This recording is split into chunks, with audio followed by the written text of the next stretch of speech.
This is a spider plant and it is a house plant. It is easy to grow, it is easy to propagate, and it is basically a beginner's guide to houseplants 101. And there I am, the experienced gardener that I thought I was, and I went and left this plant outside in the garden for an entire season. It grew to a lovely size, about 2 to 3 times what you're currently seeing, and it did really well out in the garden in the summer. And as the colder months approached, I forgot that I had it in the garden, in a relatively sheltered spot, might I add.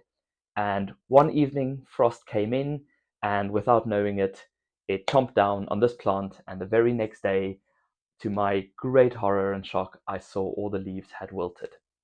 So there we have it. I thought I had lost this plant. I proceeded to bring it indoors and left it in a sort of sheltered spot. And a few weeks later, the topmost growth seems to be growing again. And I thought this was a great opportunity to show you that even though the plant really did look like it had no life left in it, there is life, and it is perhaps now a good time to put it into a new pot with fresh compost and to let it grow on. And hopefully in the future, we don't make the same mistake. So I'm just going to tip it out of its pot and just have a look and see how healthy the roots are. I suspect what has happened is the frost has come, it was just a single belt of frost, and it's killed most of the top growth, most of the leaves, but I suspect the stems and roots are still intact. So I'm going to have a look and see if that is the case, and if not, I'll just remove all the dead bits and potentially, if there's not much roots left, just place them in a smaller pot. So here we go, Mr. Spider Plant. I am so sorry that I nearly killed you, but from every tragedy comes a potential opportunity, as cliche as that might sound. Okay, so as you can see, the roots are looking very plump and white, which means they're alive, and they've gone right around the pot, so it's quite a good root system, this. But I am going to just shake off the old compost, and what that also will do is just sort of expose any slugs, and especially slugs, but also potentially some snails. So just give it a light tap,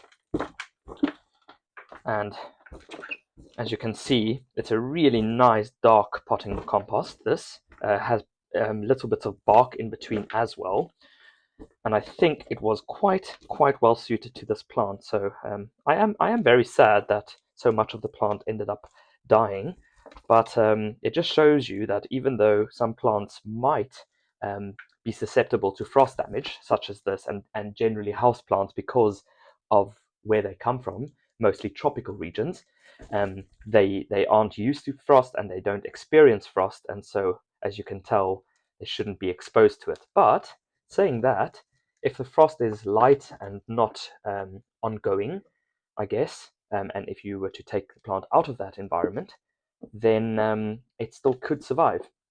However, saying that, it is very important to understand which plants are frost tolerant and which are susceptible, because a single bout of frost might actually kill a plant completely. So it's not necessarily so that a plant might survive.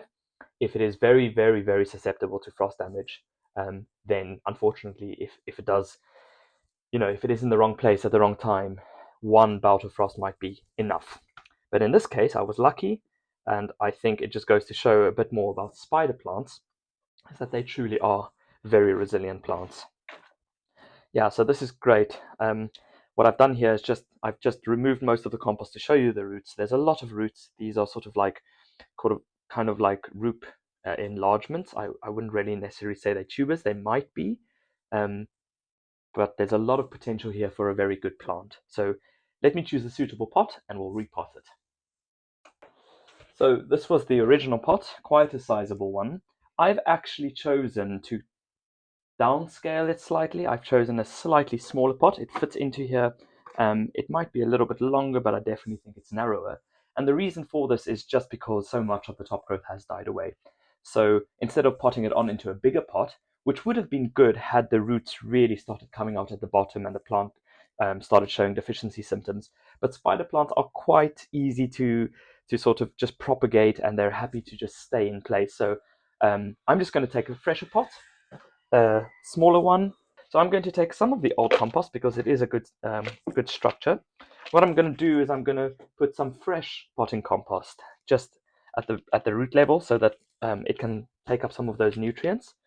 And then, as simple as you can imagine, I'm just going to pop it into the middle. I'm going to make sure the roots are nice and snug. I'm going to make sure the bottom of the stems will be aligning with the pot of the rim of the pot, I mean, and just make sure that it is sat quite firmly in there. Any big clumps you can break sort of apart just so that there aren't any air gaps. And then I'm just going to put a bit more of the fresh compost just so that it has a bit more nutrients when it starts growing once the warmer months approach. Now, I've seen a lot of people tend to not fill pots up sufficiently. They actually leave quite a big gap between the top and the compost level. It doesn't really matter too much. It doesn't look great in my opinion, so I tend to like to fill it up a little bit more, just so that once you've watered, the compost will settle down, and just to avoid any too large gaps. You can also, once you've watered it, just fill it up with a layer of grit, just something fine so that it looks quite appealing. I'm not going to worry too much about that now because I'm just going to keep the spider plant in my frost-free but cool garage over winter. And as soon as the warmer months come, as soon as I'm confident that frost is no longer a problem, I will then just take it out into the garden because it quite likes sort of summer temperatures where it can just grow about and be a bit more, I guess, in its natural environment, really. And there you have it, planted, fresh, hopeful for the future. And there you have it, spider plant in its new container, ready to grow away, and I shan't be placing it out in the cold in any frost in the future because I don't want to necessarily repeat this exercise. If you enjoyed this video, please subscribe to my page, and you'll see from the title it's called Blunder Then Bloom, because that's what we as humans do. We make mistakes and then hopefully we learn from them and we improve and we flower and grow, and that is really the point of this channel. Let me know in the comments if you've made a similar mistake with any of your plants, if you've lost them just because you simply forgot them overnight. And let me know if you'd like more content like this. And thank you very much for watching, and I will see you in the next video. Goodbye.